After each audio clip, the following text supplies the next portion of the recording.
노리는 사람을 어떻게 진화시키는가라는 주제로 해보겠습니다. 제가 잘 놀지는 못하지만 만화에는 등장했습니다. 여러분 혹시 미생이란 만화 보셨나요? 미생이란 만화 15회와 16회 약간 나쁜 캐릭터인 스티브 한으로 등장합니다. 윤태호 씨 보고 너 왜 날 그렇게 그렸냐 했더니 관장님 인상이 그래요 그러더라고요.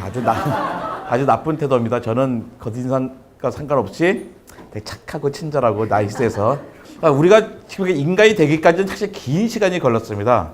딴 동물들 끝내고 인류부터만 시작하더라도 꽤 오래했죠. 사람이 침팬지랑 갈라서는 게 한 700만 년 전이거든요. 700만 년 동안에 어떻게 진행되어 왔는지 어떻게 우리가 왔어요. 박물관에 저의 모습이거든요. 친구들이 야, 네 자리는 여기가 아니라 여기 아니야 막 그러는데 사실은 우리 다 요 자리입니다. 이 자리에서. 그러니까 지금까지 약 27종의 인류가 발견이 됐습니다.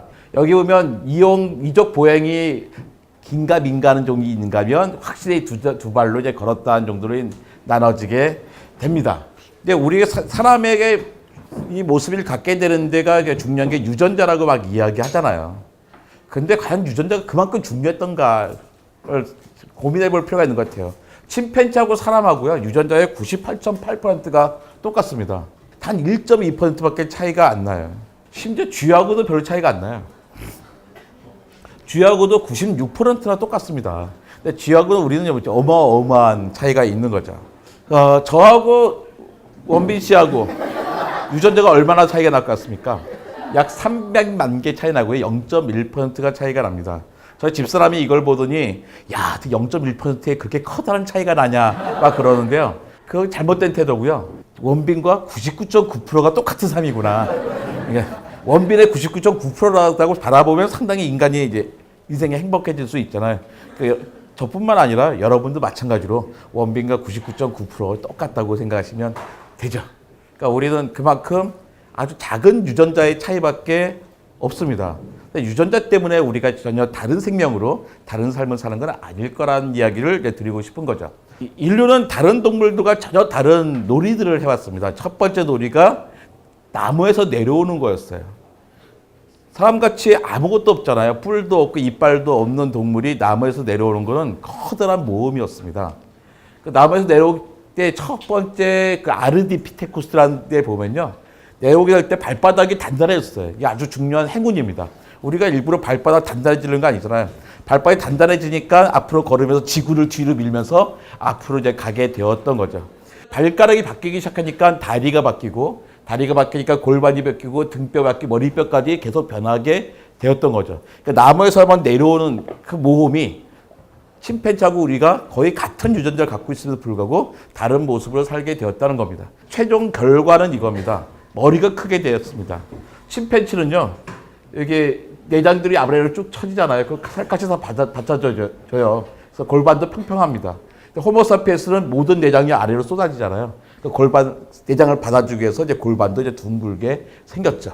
침팬지는 태어날 때 약 130cc 정도의 뇌를 갖고 태어납니다. 찰랑찰랑 채운 500cc 소주잔 2잔 정도밖에 안 되는 거예요. 근데 호모사피엔스 시간이 많이 걸렸죠. 700만 년이 걸렸는데요. 뇌가 엄청나게 커졌습니다. 우리가 나무에서 내려오지 않았다면 침팬지하고 우리는 다른 모습이 아닐 겁니다. 두 번째 놀이가 불장난입니다. 불장난만큼 재미있는 장난이 없습니다. 위험하긴 하지만 처음에 어떻게 불을 갖고 놀았을까요? 처음 산불이 나면 엄마들이 가지 말라 그랬을 거예요. 하지만 애들은 엄마들이 하지 말라 그러면 더욱더 하고 싶죠. 그래서 갔습니다. 어떤 애는 저기 가서 죽기도 하고 손을 잃기도 했죠. 근데 어떤 애들은 거기서 꼭 잘 노는 애도 있어서 죽어있는 토끼를 먹는다든지 맛있네. 아니면 불을 갖고 와서 계속 놀게 되었을 겁니다. 동물원에 가보면 침팬지나 원숭이나 하루에 12시간 이상 씹어먹습니다. 근데 우리는 하루에 1시간 안 씹어먹잖아요. 그게 바로 불을 이용한 조리 때문이죠. 이런 것 덕분에 우리가 뇌가 커지고 인구들도 늘어나게 되었습니다. 세 번째 놀이가 그림을 그리는 겁니다. 동굴에 이런 그림을 그려 나가잖아요. 저 사람들이랑 우리가 똑같은 그 수준의 그림을 그리고 있어요. 우리나라에도 마찬가지고요. 이 그림을 그리면서 많은 지식들을 전달할 수 있습니다. 네 번째가 노래를 부르는 겁니다. 네안데르탈인은 호모사피엔스에서 조금 작았습니다. 몸은 더 다부졌고요. 오히려 뇌는 우리가 더 컸어요. 그럼에도 불구하고 마지막 빙하기를 견뎌내지 못하고 다 사라지고 말았습니다. 그 중에 하나가 노래를 하지 못했다는 거예요. 우리 아이들이 옹알이를 하잖아요. 인두하고 후두 사이 거리가 짧아서 말을 하지 못합니다. 근데 한 2살 되면 이게 완전한 거리를 가져서 충분히 말을 할 수가 있죠. 근데 네안데르탈인은 이게 충분히 커지질 못했어요. 노래도 못하고 정반대 이론도 있긴 하지만 서로 의사전달이 정확하게 되지 못했던 겁니다. 예, 가장 중요한 겁니다. 바느질입니다. 호모사피엔스는 이 바늘 귀가 있는 바늘을 발명했습니다. 저기다 실을 꿰서 옷을 지어 입을 수가 있었죠. 빙하기가 닫혔습니다. 네안데르탈은 우리가 더 큰 머리와 다부진 몸을 가졌음에도 불구하고 이 바늘귀가 있는 바늘을 발명하지 못했던 거예요. 호모사피엔스는 마지막 빙하기를 이런 옷을 지어 입고선 견뎌냈습니다. 옷을 입고서 노동을 할 수가 있었죠. 네안데르탈인은 기껏해야 옷을 이렇게 대충 둘러서 묶어 입을 수밖에 없었어요. 추위 속에 손과 바일이 자유롭지 않고 노동을 할 수가 없었던 거죠. 결정적인 차이입니다. 네안데르탈과 호모사피엔스 차이가 뭘까? 침팬지의 어릴 때 모습이고 커서의 모습입니다. 어릴 때는 이마가 높고요. 이마가 높다는 건 많이 튀어나왔다는 얘기죠. 그죠? 이마가 높고 납작하고 몸에 털이 없습니다. 근데 커지면 몸이 달라져요. 이게 유형성숙이라고 그러거든요. 사람은 어릴 때의 모습이 커서 갖고 있잖아요. 근데 많은 동물들, 이게 차이가 있어요.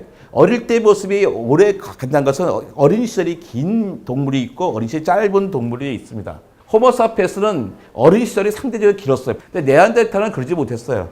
수명이 짧았고 어린 시절이 짧았기 때문에 유형성숙을 못하고 어린 시절이 사라지고 말았던 거죠. 유년기라는 것은 놀면서 사회성과 창의력을 기르는 시기였는데 그 시기마저 있었던 데가 있고 없었던 데가 있는 거예요. 그 어린 시절이 길었던 우리들은 살아남았고 그렇지 못한 은 사라졌다는 겁니다. 정리를 하면 사람이 다른 동물들과의 차이는 유전자로서 화학적으로는 별 차이가 없다는 겁니다. 그들과 우리 결정적인 차이들은 놀이를 얼마나 다양하게 했는지 아닌지의 문제인 거예요. 우리는 다행히 놀기 좋아하던 생명들이었던 거예요. 그 전략 때문에 우리가 여기까지 살아나왔던 거예요. 그러니까 놀기 싶었던 그것을 계속 발휘하게 해줘야 되는 거죠. 인류도 언젠가는 멸종하고 말 겁니다. 하지만 그 멸종기를 조금이라도 늦추려면 우리의 유년기를 좀 더 길게 해야 되고 유년기를 유년기답게 만들어줘야 된다라는 게 그 진화 생물학적인 어떤 해석인 것 같습니다. 감사합니다.